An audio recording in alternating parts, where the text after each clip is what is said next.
नमस्कार प्रिय विद्यार्थियों, आज की क्लास के माध्यम से बीए फोर्थ सेमेस्टर जियोग्राफी के बच्चों हम एमसीक्यू क्वेश्चन पेपर पर चर्चा कर रहे हैं।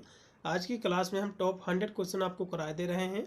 इसमें से काफ़ी क्वेश्चन बच्चों आपको अपने एग्जाम में देखने को मिलेंगे। ये बच्चों जो क्वेश्चन पेपर है एमसीक्यू टाइप का क्वेश्चन पेपर है। जिन भी विश्वविद्यालय में आपका एमसीक्यू का पेपर होगा, मार्कशीट पर परीक्षा होगी, उनके लिए बहुत ही महत्वपूर्ण क्लास बच्चों। इसमें से 40 से 50 क्वेश्चन या फिर उससे ज़्यादा भी क्वेश्चन आपको अपने एग्जाम में देखने को मिलेंगे। ठीक है बच्चों, ज्योग्राफी का आपका क्वेश्चन पेपर है। इसमें आपको पढ़ना है इकोनॉमिक ज्योग्राफी। यूपी के सभी विश्वविद्यालय का सिलेबस सेम है और यही आपको पढ़ना है। मैं आपको बता दूं बच्चों, मैंने इसकी चैप्टर्स क्लासें भी कंप्लीट करा दी हैं। आप चाहे तो इसकी चैप्टर्स क्लासें भी देख सकते हैं। वीडियो के डिस्क्रिप्शन में मैंने जो है इसका लिंक दे दिया है। और मैंने जो है लिखित का जो है 1 शॉट की क्लास भी बच्चों मैंने करा दी है संपूर्ण पाठ्यक्रम से। तो लिखित वाले विद्यार्थी अपने लिखित वाली क्लासों को देख सकते हैं।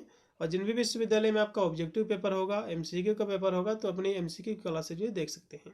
ठीक है, चलेगा। ना ज़्यादा समय गाते हैं, सीधे आज की क्लास के माध्यम से टॉप में 100 क्वेश्चन करा रहा हूँ। सभी विद्यार्थी सेशन को दोस्तों पर भी शेयर करेंगे। इससे सभी विद्यार्थी इन सभी प्रश्नों को देख ले जो कि यही पेपर में आपके छपेंगे। 2 घंटा बच्चों आपका समय दिया जाएगा इसका, और 75 नंबर का आपका पेपर आएगा। ठीक है, चलेगा। तो इसमें बच्चों आपका जो पहला क्वेश्चन दिया हुआ है कि निम्नलिखित में से जो है आर्थिक भूगोल की मौलिक संकल्पना कौन सी है बच्चों? तो कहोगे संसाधन की संकल्पना ये भी है बच्चों, संसाधन प्रबंधन की संकल्पना ये भी है, संपोषीय विकास की संकल्पना जिसको हम सतत विकास कहते हैं बच्चों, तो ये भी इसकी संकल्पना है। तो इसमें का डी ऑप्शन पूर्ति आपका राइट होगा।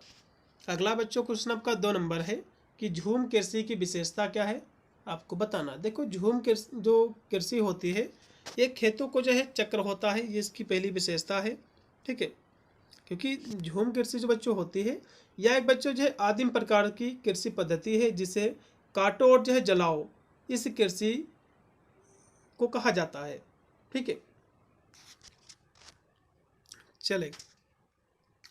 अगला क्वेश्चन भी बच्चों आपका 3 नंबर है कि विश्व के कृषि प्रदेशों का प्रमुख जो विभाजन है ये संबंधित है।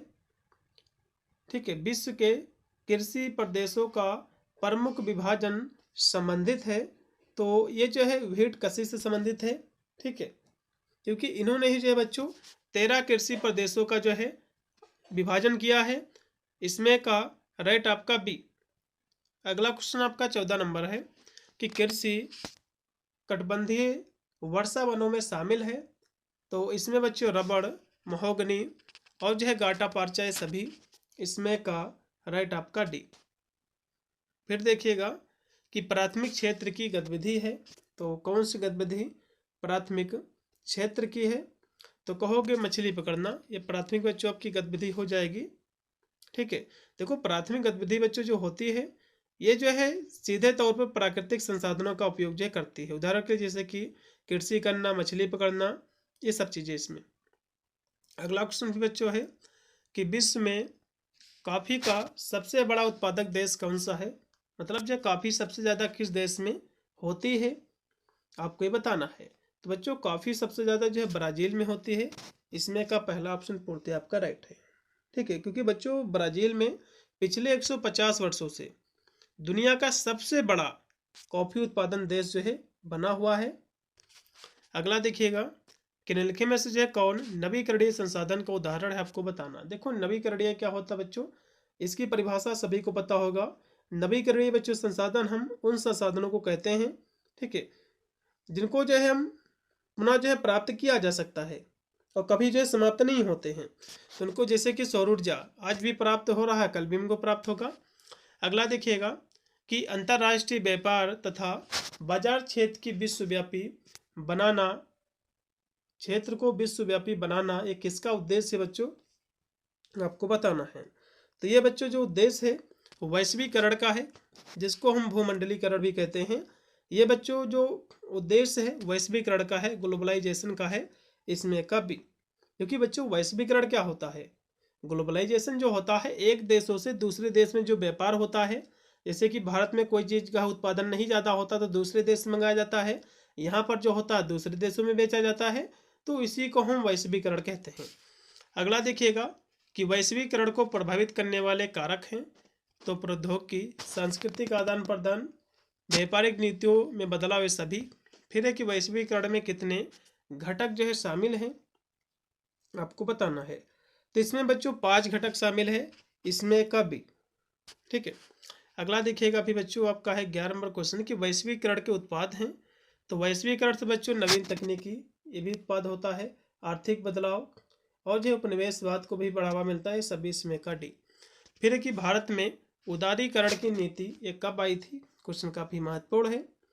तो ये बच्चों जो नीति आई थी 1991 में, इसमें का पहला। फिर देखिएगा 13 नंबर आपका क्वेश्चन है कि निम्नलिखित में से एक वैश्वीकरण का नकारात्मक जो प्रभाव नहीं है। ये क्वेश्चन कह रहा है कि कौन सा नकारात्मक प्रभाव नहीं है। ठीक है, तो बेरोजगारी में वृद्धि ये तो बच्चों नकारात्मक जो प्रभाव है, व्यापार में वृद्धि, प्रदूषण में वृद्धि और जो है आय असमानता, ये सब बच्चों क्या है, नकारात्मक आपके प्रभाव है। लेकिन कह रहा है कि कौन सा नकारात्मक प्रभाव नहीं है, तो व्यापार में वृद्धि ये कोई भी नकारात्मक बच्चों प्रभाव नहीं है, बल्कि ये तो सकारात्मक प्रभाव है।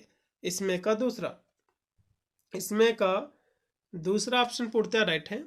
फिर एक सबसे बड़ा संसाधन है, तो मानवीय संसाधन है, इसमें का डी ऑप्शन पूर्णतः आपका राइट है। क्योंकि बच्चों जो मनुष्य है अपनी बुद्धि, ज्ञान, कौशल के माध्यम से अन्य प्राकृतिक पहलुओं को संसाधन में बदलता है, और बिना मानवीय ज्ञान के कोयला या पेट्रोलियम का कोई भी उपयोग जो है नहीं हो पाता है। इसलिए सबसे बड़ा जो मानवीय ज्ञान है, सबसे बड़ा महत्वपूर्ण जो है संसाधन माना जाता है। बिल्कुल, इसमें का डी ऑप्शन है। फिर एक निम्नलिखित में से कौन सा जैविक संसाधन, देखो जैविक की जब बच्चों बात आती है तो जिसमें जान होती है, ठीक है, यही तो हम लोग पढ़ते हैं जियोग्राफी में। तो जैविक बच्चों कौन सा संसाधन इसमें का, तो कहोगे कोयला है। इसको वैसा क्यों कहा गया बच्चों, क्योंकि जैविक बच्चों संसाधन वे होते हैं जो जीवमंडल से प्राप्त होते हैं और जिसमें जीवन होता है, या फिर ऐसे कह सकते हैं जो जीवित पदार्थों के अवशेषों से बनते हैं। तो कोयला बच्चों जो है लाखों वर्ष पहले दबे हुए जो पेड़ पौधे हैं, जो वनस्पति है, इसके अवशेषों से बना है, इसलिए जैविक उत्पत्ति जो है इसको माना जाता है। ठीक है, इसलिए कोयला क्या बच्चों एक जैविक संसाधन है। अन्य जितने भी ऑप्शन हैं बॉक्साइट, अभ्रक, जिंक, ये सब क्या है अजैविक घटक है। अजैविक मतलब जो खनिज है। फिर देखिएगा कि संसाधन का आधार बच्चों क्या है, आपको बताता है तो कहोगे मनुष्य की आवश्यकताएं हैं, क्योंकि संसाधन का आधार तो भैया मनुष्य की आवश्यकताएं ही हैं। उसके बाद है कि आर्थिक भूगोल में शामिल किया जाता है। तो आर्थिक भूगोल में बच्चों प्राथमिक क्रिया को, द्वितीय को, तृतीय की सभी क्रियाओं को, इसमें का राइट आपका डी होगा। अब बच्चों एग्जाम में क्वेश्चन बन सकता है कि प्राथमिक क्रिया किसे कहते हैं। तो देखो प्राथमिक क्रिया बच्चों हम इसमें सीधे प्राकृतिक संसाधनों का उपयोग किया जाता है, आप ऐसे कह सकते हो। इसमें जैसे कि खेती करना, मछली पकड़ना, खनन, वनों से जो है लकड़ी काटना, ये सब क्या है प्राकृतिक जो है ये क्रियाएं हैं, प्राथमिक क्रियाएं हैं प्राकृतिक की। फिर बच्चों है द्वितीय क्रियाएं क्या होती हैं, तो द्वितीय क्रिया बच्चों इसमें जो प्राकृतिक संसाधनों का रूप बदलकर नई वस्तुएं जो है बनाई जाती है, जैसे कि कारखानों में उद्योगों के द्वारा उत्पादन। फिर तृतीय का आपका जो क्रिया होती है इसमें जैसे कि सेवाओं से संबंधित है, जैसे कि व्यापार करना, परिवहन, बैंकिंग और शिक्षा, ये बच्चों सब तृतीयक में आपके आते हैं। उसके बाद बच्चों आपका है 18 नंबर कि तृतीयक आर्थिक क्रियाओं में शामिल है बच्चों, तो विनिर्माण उद्योग और कार निर्माण योजनाएं सभी बच्चों इसमें हो जाएंगे। इसमें आपका लगाइएगा सी दोनों। फिर है कि आर्थिक भूगोल शब्द को सबसे पहले परिभाषित किया है, तो गोट्स ने किया है, किसने, गोटज ने किया है। इसमें का पहला ऑप्शन पूर्णतः आपका राइट है। ठीक है, इस शब्द का प्रयोग बच्चे उन्होंने 1882 में किया था। उसके बाद है कि कृत्रिम बुद्धिमत्ता, जिसको हम एआई कहते हैं बच्चों, आर्टिफिशियल इंटेलिजेंट कहते हैं, इसको बच्चों किस प्रकार की आर्थिक क्रिया में शामिल किया जाता है, तो बच्चों इसको जो हम चतुर्थक जो क्रिया में शामिल करते हैं, इसमें का डी। फिर है कि आर्थिक भूगोल का क्षेत्र है बच्चों, आर्थिक भूगोल का जो क्षेत्र है मानव, आर्थिक क्रियाएं, संसाधन, सभी इसमें हम अध्ययन करते हैं, इसमें का आप डी लगाओ। फिर है कि वैश्वीकरण का सबसे अधिक लाभ किस देश को प्राप्त हुआ है बच्चों, आपको बताना है। देखो वैश्वीकरण का बच्चों लाभ जो है चीन को सबसे ज़्यादा प्राप्त हुआ है, क्योंकि चीन से जितना भी सामान आता बहुत ही सस्ते में, क्योंकि चीन सबसे ज़्यादा जो है उत्पादन करता है, इलेक्ट्रॉनिक सामानों का बेचता है और लाभ कमाता है। तो इसमें का बच्चों चीन जो है विश्व के कारखाने के लिए प्रसिद्ध बच्चों, इसमें का बी है। फिर कि उदारीकरण से सबसे अधिक लाभ मिला है, तो किसको मिला, तो कहोगे विकसित देशों को केवल, इसमें का बी।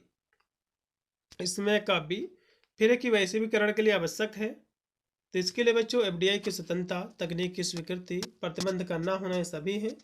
इसमें का डी, फिर है कि एफडीआई का फुल फॉर्म क्या है, तो फॉरेन डायरेक्ट इन्वेस्टमेंट इसका फुल फॉर्म है। इसमें का पहला ऑप्शन पूर्णतः आपका राइट है 25 नंबर क्वेश्चंस का। उसके बाद है कि प्रवास को प्रोत्साहित करने में सहायक तत्व हैं, तो कौन सा बच्चों है आपको बताना है, ठीक है।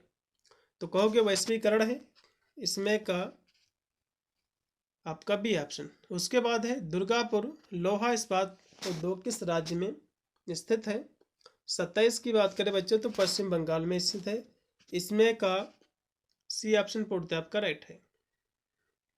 अगला देखिएगा फिर कि संसाधन प्रबंधन क्या है, आपको ही बताना है।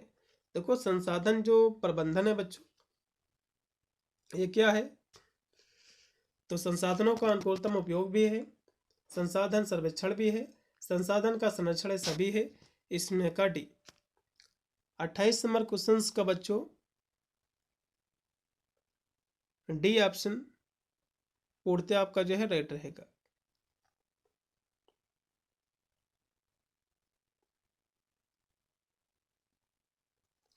अट्ठाईस का डी ऑप्शन पूर्णतः राइट है।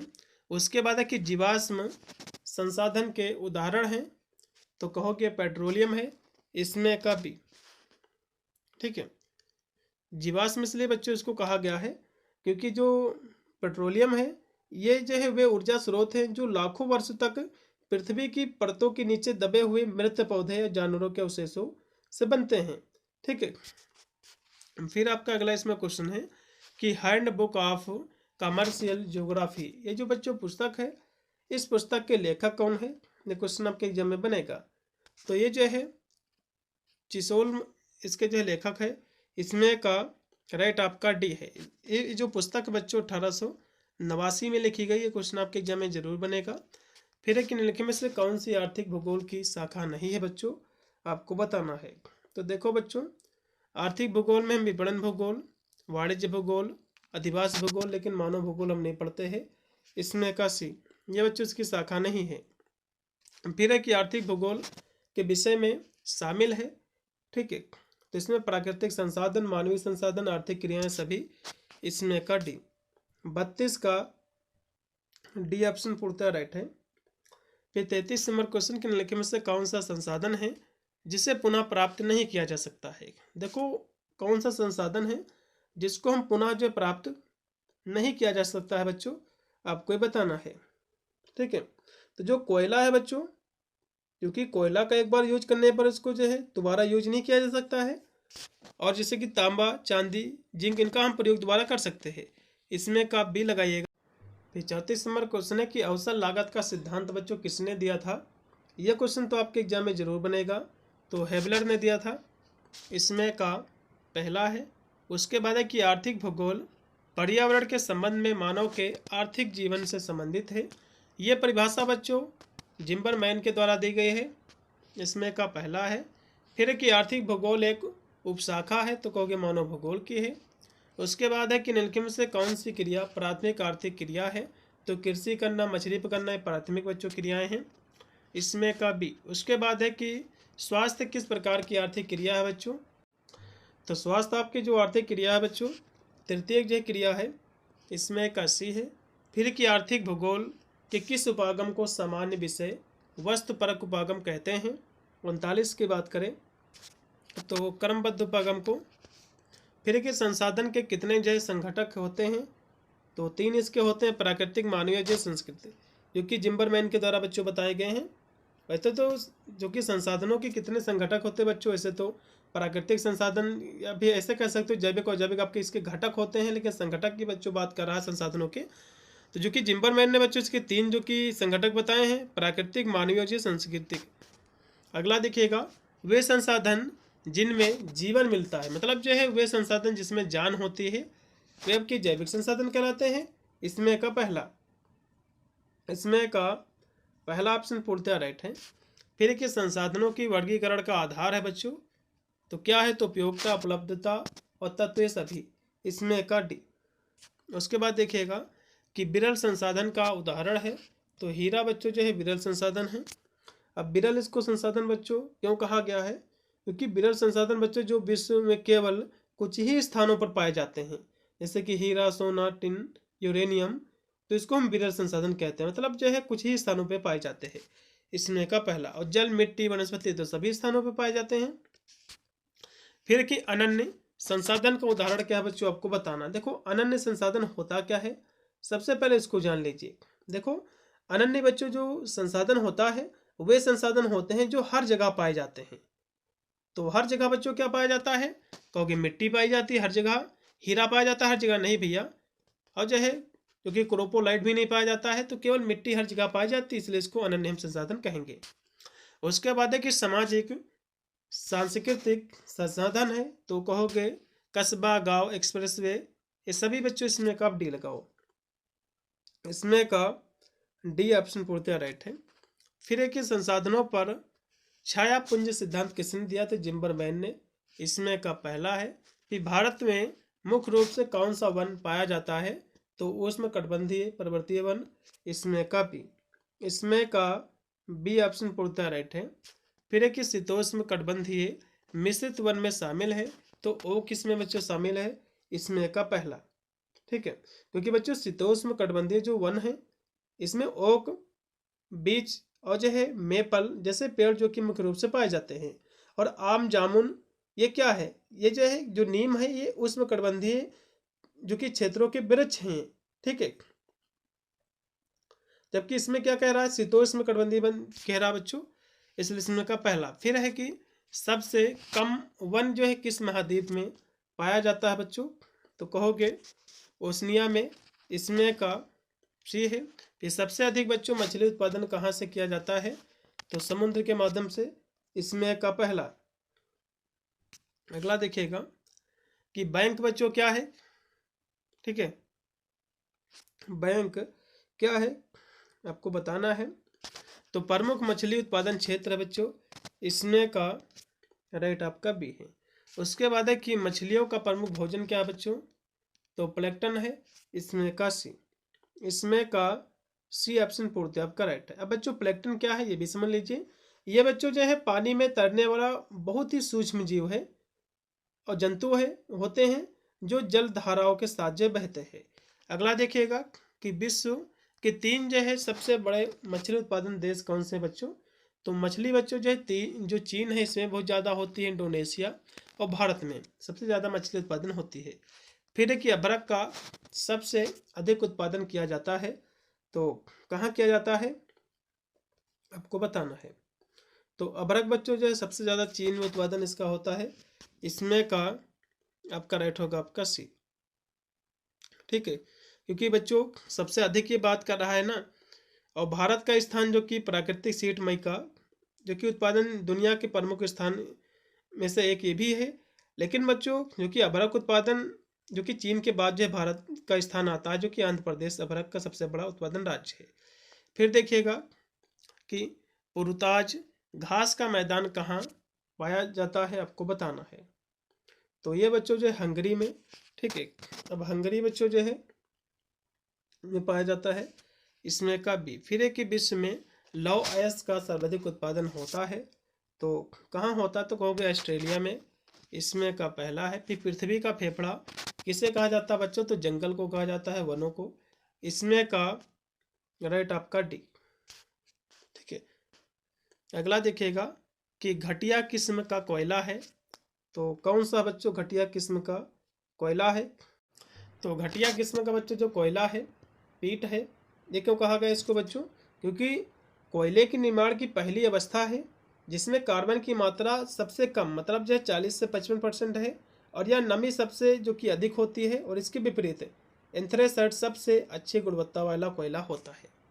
ये सबसे बच्चों अच्छी गुणवत्ता वाला है, सबसे अच्छी गुणवत्ता वाला कोयला है, और जो पीट है बच्चों सबसे खराब है।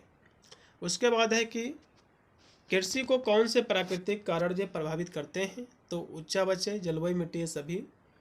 फिर एक निम्नलिखित में से जो है किस देश में गहन कृषि होती है, तो बच्चों गहन कृषि जो होती है, ठीक है, वो भारत में होती है, इसमें का भी,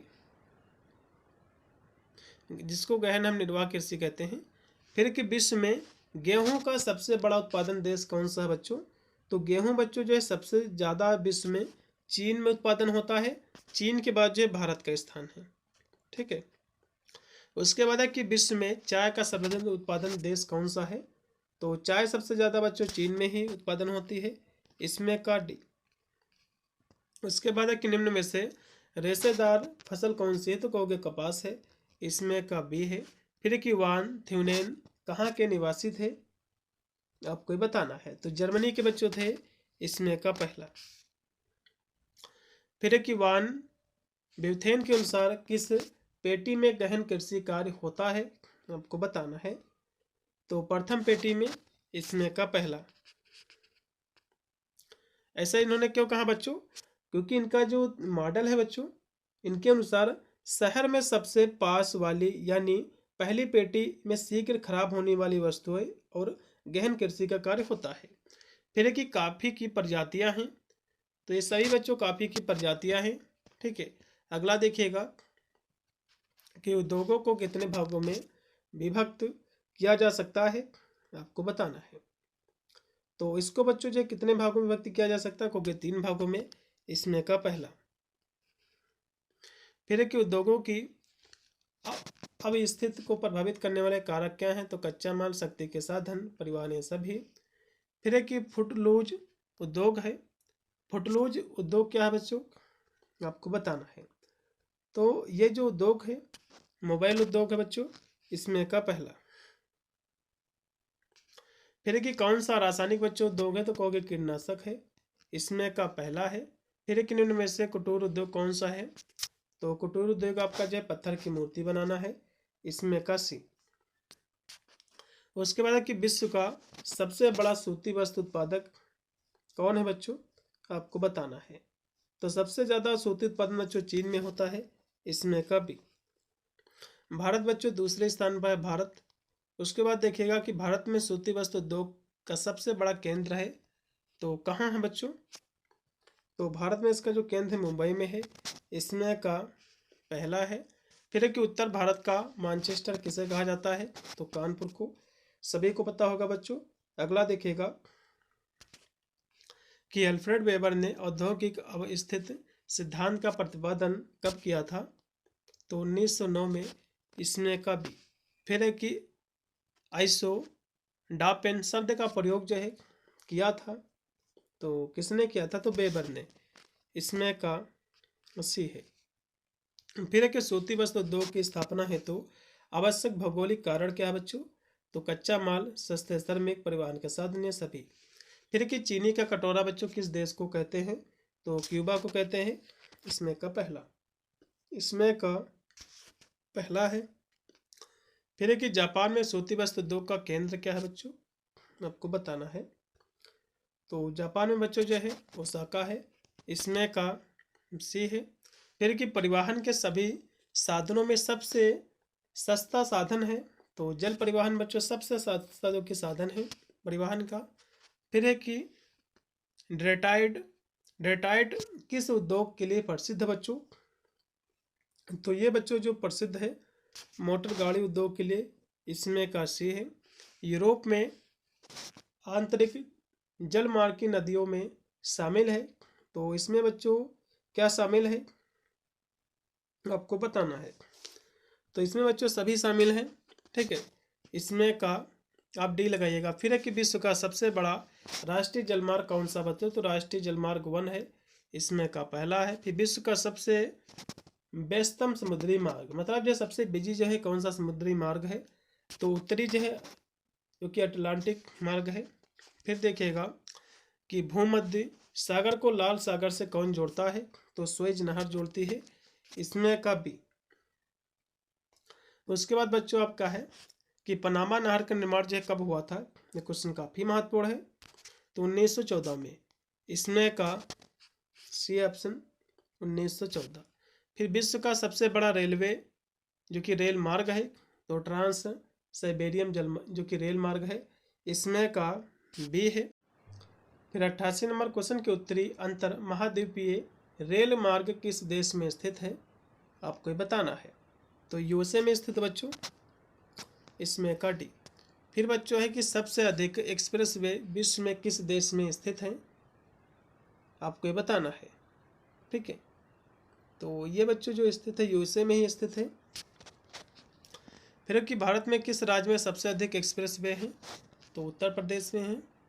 रेल मार्ग को प्रभावित करने वाले कारक हैं, तो समतल धरातल, पूंजी, आर्थिक विकास है सभी। फिर कि WTO का फुल फॉर्म क्या है, तो वर्ल्ड ट्रेड ऑर्गेनाइजेशन है, इसमें का बी। ठीक है, इसकी स्थापना बच्चों पूछ सकता है इसका गठन कब हुआ था, तो कहोगे इसका गठन बच्चों हुआ था 1995 को, इसमें का बी। इसमें का बी ऑप्शन पूर्णतः आपका राइट रहेगा। चलेगा। उसके बाद है कि विश्व व्यापार संगठन में शामिल किया जाता है, तो व्यापार और जो है बैंकिंग, बौद्धिक संपदा अधिकारी सभी। फिर है कि निम्नलिखित में से कौन सा देश विश्व व्यापार संगठन में शामिल नहीं है, जिसमें बच्चों ईरान जो है शामिल नहीं है, और सभी देश इसमें जो है बच्चों शामिल है, मतलब जो है WTO का जो है ये सदस्य नहीं है। अगला देखिएगा कि वह व्यापार जो 2 या 2 से अधिक देशों के मध्य होता है, तो उसको हम क्या कहते हैं बच्चों, तो उसको हम विदेशी व्यापार कहते हैं।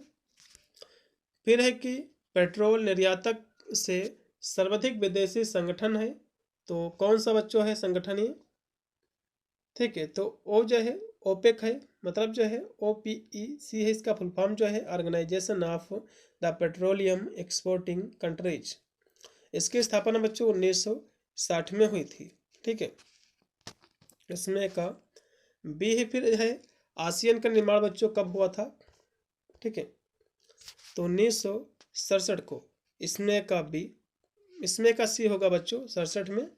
अगला देखिएगा कि चावल का जो निर्यातक देश कौन सा है बच्चों, आपको बताना है। ठीक है, देखो निर्यातक बच्चों होता क्या है ये भी समझ लीजिए सबसे पहले, तो राइस एक्सपोर्टिंग। ठीक है, तो चावल निर्यातक मतलब यह होता है कि चावल किस देश में सबसे ज़्यादा जो उत्पादन होता है। ठीक है, तो वैसे तो दुनिया भर में बच्चों जो कि भारत में सबसे ज़्यादा चावल होता है, जो कि कोई भी बच्चों इसमें एक ऑप्शन जो कि दिया नहीं हुआ है, तो लेकिन थाईलैंड में भी जो कि एक समृद्ध देश है जिसमें चावल उत्पादन सबसे ज़्यादा होता है भारत के बाद, दूसरा स्थान है इसका, इसमें आप थाईलैंड लगाइएगा। फिर है कि वासुदेव कुटुंबकम की विचारधारा किस देश की है, तो अपने भारत की है, इंडिया की है, इसमें का पहला। अब बच्चों पेपर आपका जैसे हो जाएगा तो पेपर अपना भेज देना इस नंबर पे 8173840090 पर, जिससे मैं उसकी आंसर की बच्चों करा दूंगा। आप अपनी आंसर की देखेंगे, साथ में आधार विश्वविद्यालय के लिए महत्वपूर्ण रहेगा।